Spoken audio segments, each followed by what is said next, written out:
Chez moi, j'ai une entrée qui fait moins de 3 mètres carrés. Et crois-moi, il était temps que je m'en occupe. Je t'embarque dans la transformation de mon entrée en te montrant toutes les étapes pour créer un meuble d'entrée sur mesure, fonctionnel et qui correspond à mon style.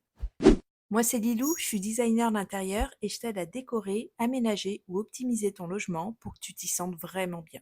Petite précision, pour ce projet perso, j'ai volontairement retiré sur certaines étapes ma casquette de designer d'intérieur pour que tu puisses te dire que toi aussi, tu peux y arriver. Par exemple, j'ai remplacé mon logiciel pro pour faire de la 3D, qui est SketchUp, par un outil en ligne, gratuit et plutôt accessible. Donc si tu aimes la déco pratique, les idées pour mieux aménager ton intérieur et que tu as envie de te lancer dans un DIY, reste avec moi. Avant de te montrer quoi que ce soit, je voudrais juste te rappeler l'importance d'une entrée au cas où tu n'aurais pas vu mes autres vidéos. Et surtout t'expliquer comment, mine de rien, cet espace peut littéralement transformer ton état d'esprit. Parce que ça n'est pas juste un lieu de passage, c'est le premier contact avec ton logement. En fait, ton entrée, c'est un sas de décompression psychologique. Concrètement, l'entrée agit comme une zone de transition entre le chaos extérieur et ton cocon intérieur, surtout après une journée de boulot stressante et fatigante. En fait, c'est là où tu déposes symboliquement toutes tes tensions de la journée. Côté émotion, chaque fois que la porte d'entrée est franchie, ton cerveau enregistre une première impression.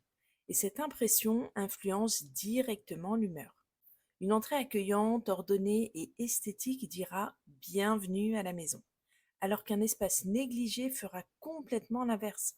Et ça, c'est valable pour toi et pour tes invités. Quand j'ai lancé mon projet de transformation de mon entrée, j'avais publié une petite vidéo sous forme de short sur YouTube et sur Instagram pour montrer l'état général de l'espace. Je vais te la partager maintenant. Ce sera un petit peu plus simple pour que tu puisses voir où on en était et mon état d'esprit à l'époque. Bon, j'ai honte, mais comme les cordonniers sont toujours les plus mal chaussés, je te montre quand même. Ça, c'est mon entrée, avec mon magnifique meuble d'entrée qui à la base devait être du dépannage, mais bon, ça fait 2 ans, tu connais.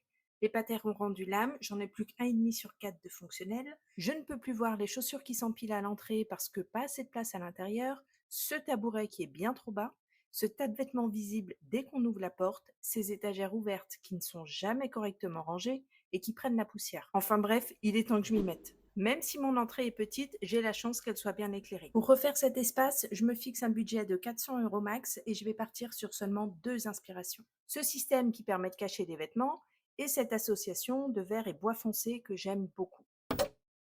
Bon, comme tu as pu le voir, mon entrée n'était pas hyper accueillante. Donc pour changer tout ça, j'ai d'abord défini un genre de cahier des charges que j'avais également partagé sur les réseaux. J'ai d'abord listé mes contraintes.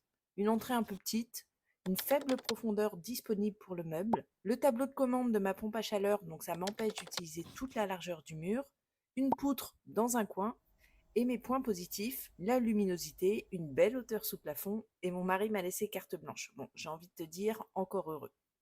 Ensuite, j'ai terminé par mes besoins, donc un espace important pour ranger nos chaussures, bien sûr, un espace caché pour ranger les sacs, et comme on est un peu feignant dans la famille, un banc pour qu'on puisse s'asseoir, un espace caché mais facile d'accès pour accrocher les manteaux, un espace facile d'accès pour poser les clés, et un espace libre sous le meuble pour poser les chaussons en sortant sans ouvrir une porte.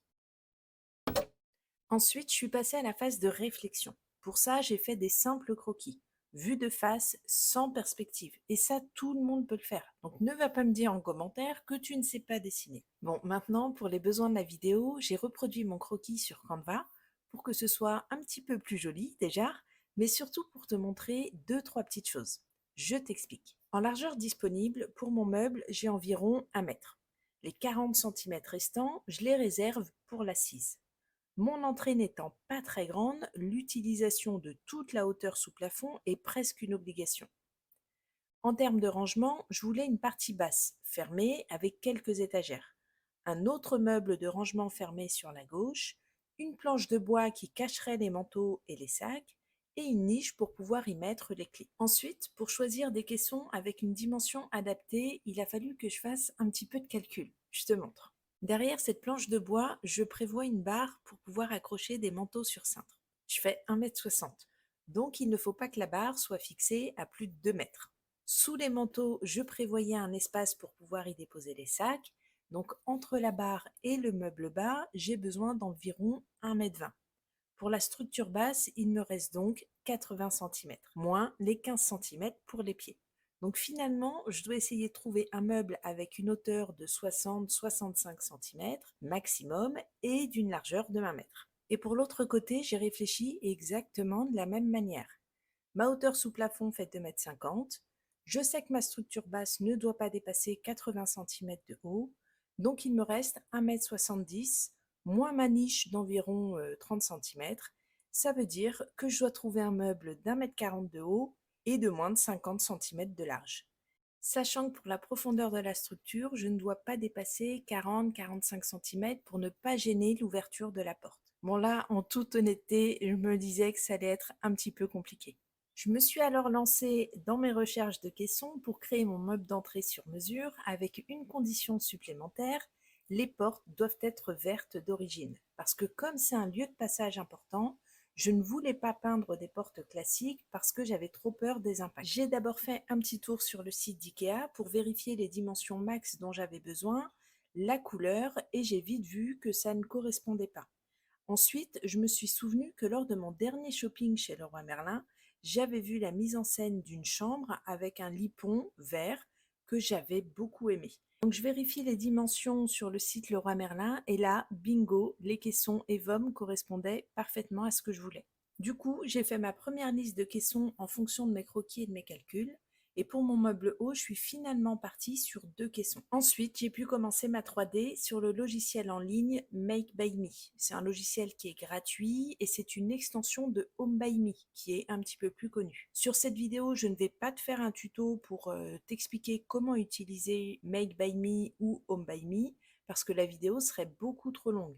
Mais si ça t'intéresse, n'hésite pas à me le mettre en commentaire, je préparerai une vidéo tuto complète. Donc j'ai créé ma structure en 3D en me basant sur les dimensions des caissons que j'avais récupérées sur le site Leroy Merlin. Et j'ai ajouté les planches à la teinte que je voulais pour pouvoir finaliser ma structure. Ce qui est pas mal avec ce logiciel, c'est que tu peux ajouter autant de planches que tu veux, les prédécouper, et à la fin, tu as une liste de l'ensemble de tes découpes. Et autre chose qui est plutôt intéressante sur Make by Me, c'est comme il est lié directement à Home by Me, si tu modélises ton espace sur Home by Me, comme moi je l'ai fait pour mon entrée, eh bien tu peux fusionner tes 2 projets pour te donner une idée du rendu final. Et c'est plutôt pas mal. Et quand tu as fini toute la conception de ton meuble, tu as accès à une liste avec l'ensemble de tes caissons et de tes découpes qui te serviront pour tes achats et ta fabrication. Personnellement, je les ai reproduits sur un croquis parce que je suis plus visuelle et je me suis rendue au Leroy Merlin de mon secteur pour acheter mes caissons et mes planches en pin que j'ai fait découper sur place parce que j'avais des mesures avec des virgules et je voulais que ce soit précis et bien net.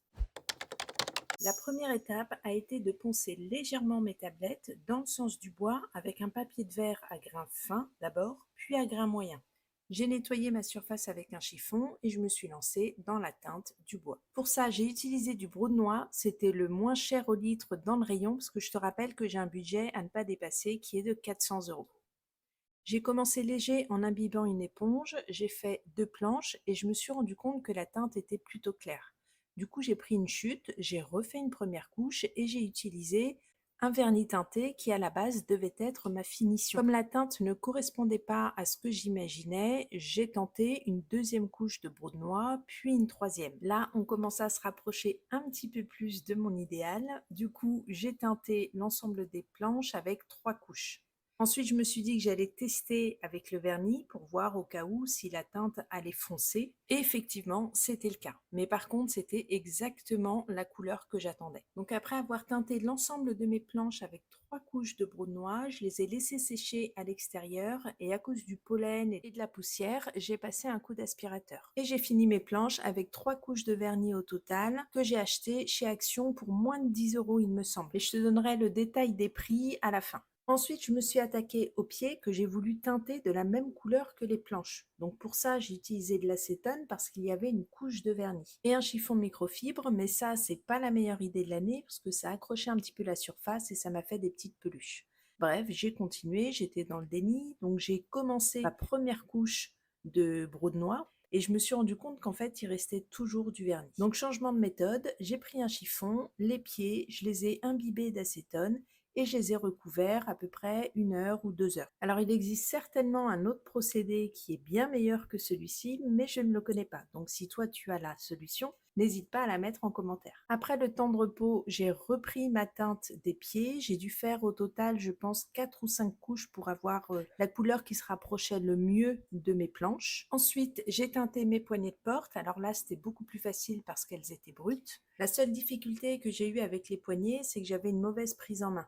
Donc je les ai fixées sur une petite équerre de manière à pouvoir les manipuler sans laisser de traces. Et au final, j'ai passé 3 couches de brou noir et 3 couches de vernis sur les poignets et sur les pieds. Bon, je sais, là on voit bien qu'on n'est pas tout à fait sur la même teinte, mais j'ai vraiment pas pu faire mieux. Pendant le temps de séchage de mes planches, de mes poignets et des pieds, je suis passée au montage. Alors moi, il y a un truc que j'adore faire quand je monte un meuble, c'est trier la visserie. J'ai vu des personnes qui piochaient dans les sacs au moment du montage, je comprends pas. Ensuite, je suis repartie en extérieur pour pouvoir travailler et préparer la structure qui va supporter une partie de mon meuble. Je te montre. En fait, en réalisant ma 3D, j'ai décidé de remplacer les 2 pieds du fond par un genre de coffre. Pour 2 raisons. La première, ça évite que les chaussons ne s'enfoncent de trop sous le meuble. Et la deuxième, pour faciliter le nettoyage parce que je voyais déjà la poussière et les moutons coincés entre les pieds et la poutre ou le mur du fond. Alors, à la base, j'avais bien prévu une chute pour faire ce coffre, puisque je l'avais modélisé. Et c'est celle sur laquelle j'avais fait les tests de teinte au début. Bon, le seul problème est que je l'avais laissé 2-3 jours en extérieur et entre les rayons du soleil de l'après-midi et la rosée du matin, parce que je vais en Bretagne, il s'était voilé. À ce moment-là, je le vois, mais j'étais encore une fois dans le déni. Bon, je me suis vite rendu compte que ça n'allait pas le faire. J'ai donc tenté de rattraper le coup avec un chiffon humide et un cric. Ça l'a un petit peu dévoilé, mais pas totalement. Je l'ai quand même fixé parce que flemme de retourner au Leroy Merlin pour 15 centimètres. Et bien sûr, en attendant que la magie opère, je suis pas restée à rien faire. J'ai fixé les 2 pieds avant de la structure. Ensuite, je suis passée à mon coffre. Bon, on voit que c'est légèrement voilé, mais en vrai, ça passe, parce que c'est dans le fond du meuble. En tous les cas, c'est ce que je me suis dit pour me rassurer à ce moment-là. Et je confirme, ça ne se voit pas. Et bien sûr, on n'oublie pas les patins pour éviter que les pieds et le coffre se retrouvent à même le sol. Et j'ai fini par une couche de vernis teinté, celui que j'avais testé au début et que j'aimais pas trop. Comme je voulais pas le perdre, je me suis dit que c'était l'occasion de l'utiliser. Je te rappelle la configuration de mon espace avec la poutre sur le côté qui est vraiment gênante. J'ai commencé par habiller le mur du fond avec un papier peint dans les mêmes teintes que mes portes que j'ai acheté chez 4 Murs. Ensuite, j'ai déposé ma base qui va supporter en partie mes meubles bas. Et comme tu peux le voir, ma planche qui est légèrement voilée se trouve dans le fond, donc on la voit pas trop. Et c'est la même chose pour le vernis teinté que je n'aimais pas trop qui se situe sous la structure. Par contre, j'avais bien teinté les bords avec du brunois comme les autres planches. Par-dessus, j'ai posé mes 2 caissons bas, un de 40 et un de 60, que j'ai également fixés au mur. Une autre tablette teintée par-dessus, et si on rentre dans le détail, j'ai un petit surplus ici qui correspond à l'épaisseur des portes, et un autre ici, puisque je vais également ajouter une planche teintée pour la finition. Chaque tablette a été fixée au caisson de l'intérieur, pour ne pas que les vis soient visibles. Ensuite, j'ai ajouté mes 2 meubles hauts pour la partie gauche. Et la colonne suspendue a bien évidemment été fixée avec des chevilles adaptées au placo et au bord du plafond. Ensuite, nous avons fixé au caisson la planche cache-manteau et la tringle à une hauteur de 2 mètres. J'ai posé le dernier panneau de la structure basse pour finir le coffrage. Et j'ai attaqué l'étape la plus longue finalement, la niche. Mon souhait était qu'elle supporte le meuble haut et du coup qu'elle se glisse parfaitement dans l'espace disponible. J'ai eu 3 difficultés. Des murs qui ne sont pas droits, des côtes avec des virgules et surtout une scie circulaire pas très précise. Donc j'ai dû faire tous les ajustements à l'ancienne avec un ciseau à bois, un rabot et une ponceuse. Ça m'a pris une éternité. Et j'ai terminé l'espace avec les finitions. Des patères déjà teintées que j'ai trouvées sur Temu. J'ai fermé le coffre bas avec la découpe pour la plainte. Une boîte à clés que j'ai teintée pour cacher le panneau de commande de ma pompe à chaleur et les miroirs Ikea que j'ai fixés avec du double face. Ah oui, et pour limiter mon budget, j'ai recyclé les planches de mon ancien meuble en étagère intérieure. Et voilà le résultat. Bon, je trouve que mon entrée est beaucoup plus accueillante que celle d'avant. Alors oui, il me reste encore des petites choses à faire, comme par exemple ajouter du papier peint ici pour cacher mes caissons et sur ce mur-là pour délimiter l'espace. Mais surtout, il me reste l'assise à faire que j'imagine comme ça, donc un coffre et un arrondi, et comme je n'ai pas encore trouvé la meilleure technique pour le faire, je préfère prendre mon temps. Je te propose de passer au détail des tickets de caisse. Alors pour que ce soit plus simple, je vais arrondir les chiffres à l'oral. Les deux caissons du bas m'ont coûté 70 euros. Les deux caissons du haut, 68 euros. Les quatre portes, 82 euros. Les charnières, 24 euros. Les boutons de porte ou les poignées, 8 euros. Le broudenois, 4,50 euros. Les pieds, 10 euros. Les taquets pour mes étagères, 3 euros. Le papier peint, 20 euros. Le vernis teinté que j'aimais pas trop au début, 10 euros. Les trois planches de pain, 49 euros. Et 3 euros de coupe en magasin.